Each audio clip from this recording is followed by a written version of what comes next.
Livro dos Começos,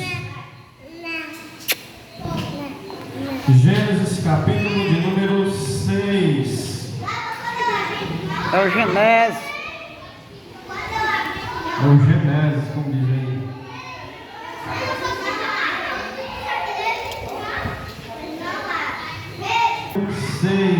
Versículo 13. O fim de toda a carne é vindo perante a minha face, porque a terra está cheia de violência, e eis que eu os desfarei com a terra. Versículo 17. Porque eis que eu trago um dilúvio de águas sobre a terra, para desfazer toda a carne em que há espírito de vida debaixo dos céus. Tudo o que há na terra expirará. Versículo 18. Mas contigo estabelecerei o meu pacto, e entrarás na arca, tu e os teus filhos, e a tua mulher, e as mulheres de teus filhos contigo. Peço oração em nome do Senhor. Igreja, orando ao Senhor e me perguntando: Senhor, o que eu devo pregar para a tua igreja? A igreja é tua. O que eu devo falar para ela? O Senhor sabe. O Senhor conhece o interior de cada um melhor do que a cada um de nós mesmos. Deus nos conhece melhor do que a nós mesmos. Ele sabe do que a gente precisa. Ele sabe do que a gente necessita. A palavra de Deus é bem clara. Antes mesmo de nós abrirmos a nossa boca, Ele sabe o que a gente vai pedir, e Ele sabe o que a gente está precisando. Mas uma coisa é certa: se Deus sabe o que a gente precisa, então por que a gente tem que pedir? Porque quem não pede não recebe, irmão. Tem um ditado aí afora no mundo que quem não mama, e por aí vai. Quem não chora não mama, não é assim? Então você tem que pedir ao Senhor, e aí Ele vai entrar com providência na tua vida. A providência ela já entrou, para que vocês fiquem bem cientes.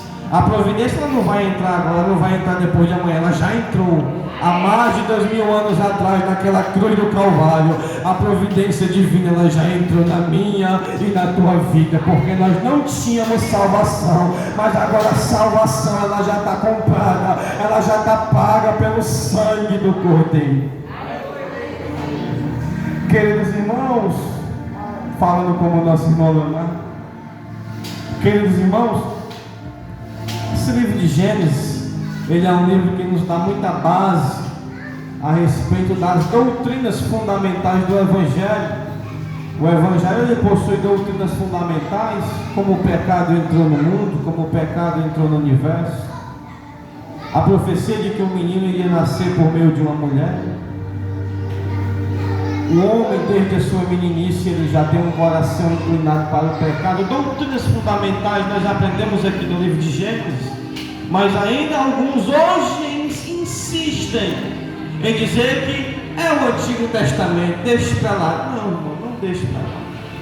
Porque toda a Escritura foi escrita para edificação e proveito nosso. Nada aqui foi escrito em vão. Tudo foi escrito pensando em cada um de nós. Cada palavra, cada vírgula, cada ponto final foi escrito pensando na nossa história. E a tua história, meu irmão, ela já tem começo, ela já tem meio, ela já tem fim. Mas o final quem decide é você, com as suas atitudes.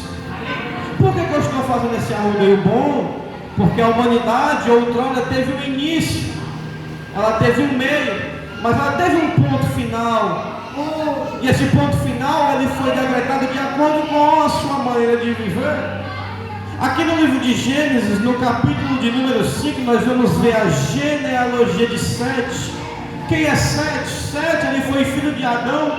Quem era Adão? Primeiro homem espiritual. Adão ele gerou filhos. O primeiro filho de Adão foi Caim.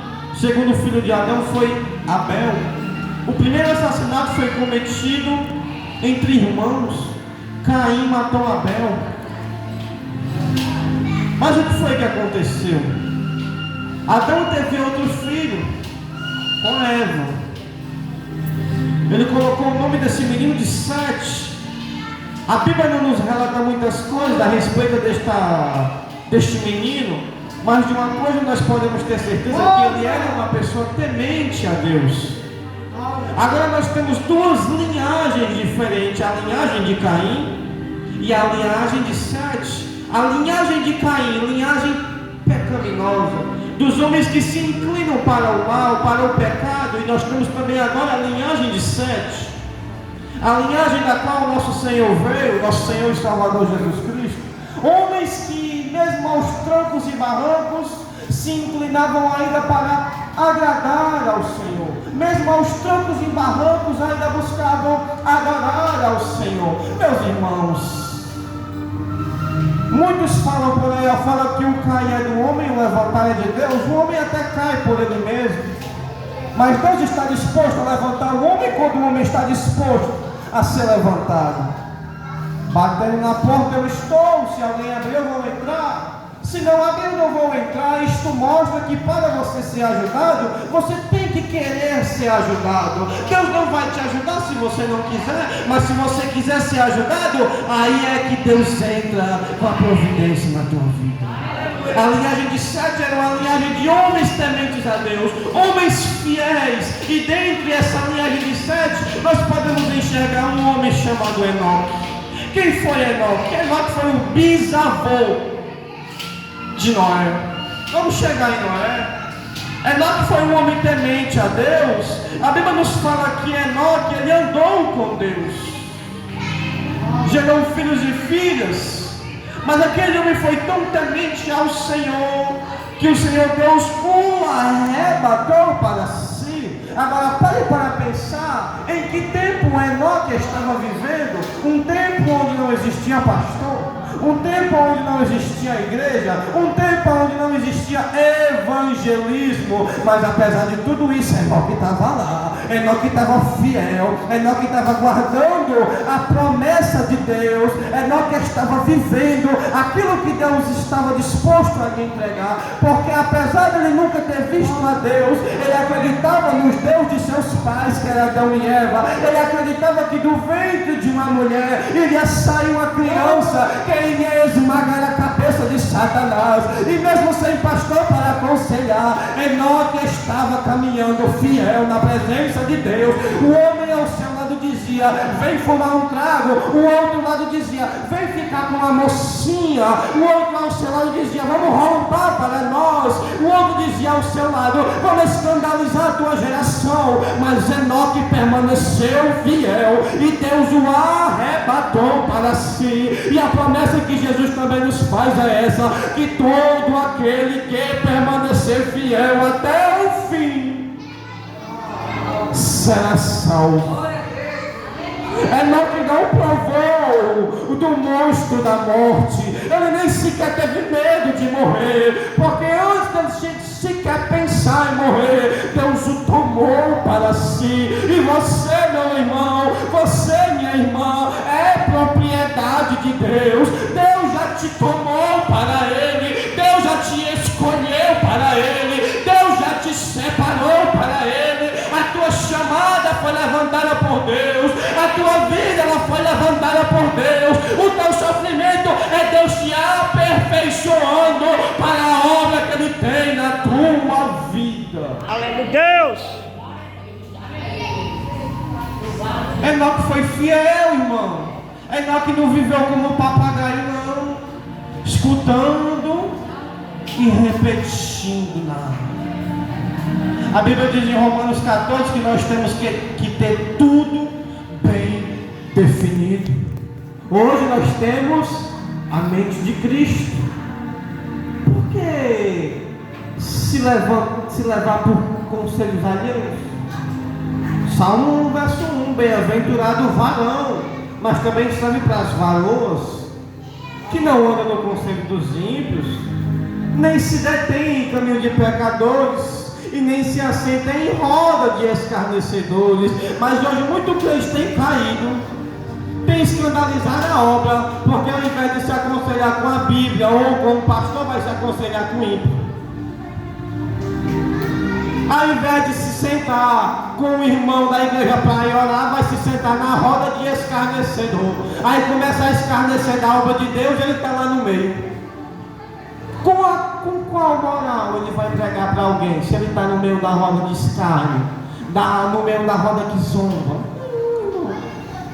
Mas Enoque não se embaraçava com essas coisas, não. Enoque tinha as coisas bem definidas. Tenha, meu irmão, as coisas na sua vida bem definidas. Seja resolvido. Não tenha seu CPF espiritual manchado no céu. Tenha ele de forma regular, aprovado. Tenha a vida resolvida. Não fique devendo nada para ninguém, a não ser o amor. A não ser o amor. Vamos descer um pouquinho mais para baixo. Enoque foi bisavô de Noé. E agora nós chegamos em Noé. Quem era Noé? Tanta coisa a gente aprende com esse homem. Mas vamos caminhar um pouquinho aqui. Noé, meus irmãos, ele era filho de Lameque. A Bíblia não fala muito de Lameque não, mas dá para entender que ele também era um homem temente a Deus. Quando Lameque teve Noé, ele pensou: agora eu vou descansar, agora eu vou repousar, eu estou farto do meu trabalho braçal. Deus amaldiçoou a terra minera os frutos, a terra ela está amaldiçoada por Deus por causa do pecado. Mas agora que eu tenho Noé agora vai trabalhar para mim e eu vou descansar. Esse é o significado do nome Noé: descanso e repouso. E é o que Deus quer te dar nesta noite: descanso, repouso. Descansa no Senhor, endireita as tuas veredas no caminho dele, e ele te concederá os desejos do teu coração. Aí alguém pode levantar a mão e dizer: mas irmão, o meu coração ele só maquina coisas más. Por que Deus vai contemplar e vai me dar os desejos do meu coração? Porque agora o teu coração não está mais esperando em ti, ele está esperando em Deus. Espera no Senhor. Quando tu espera no Senhor, tu não espera mais na tua vontade, tu não anda mais no teu pensamento, tu não fala mais o que tu quer, tu só faz agora o que Deus quer, porque tu és servo dele. O apóstolo Paulo abre a boca, ele escancara dizendo: não vivo mais eu, mas Cristo vive em mim. Eu carrego no meu corpo as marcas de Cristo. Quem é que tem as marcas de Cristo hoje? Mostre as costas, irmão. Deus. Paulo levava chicotada, irmão. Ele levou chicotada, ele levou açoitada, ele levou varada. Já era pouco apanhar com chicote, ele apanhou com um pedaço de pau. Ele disse 5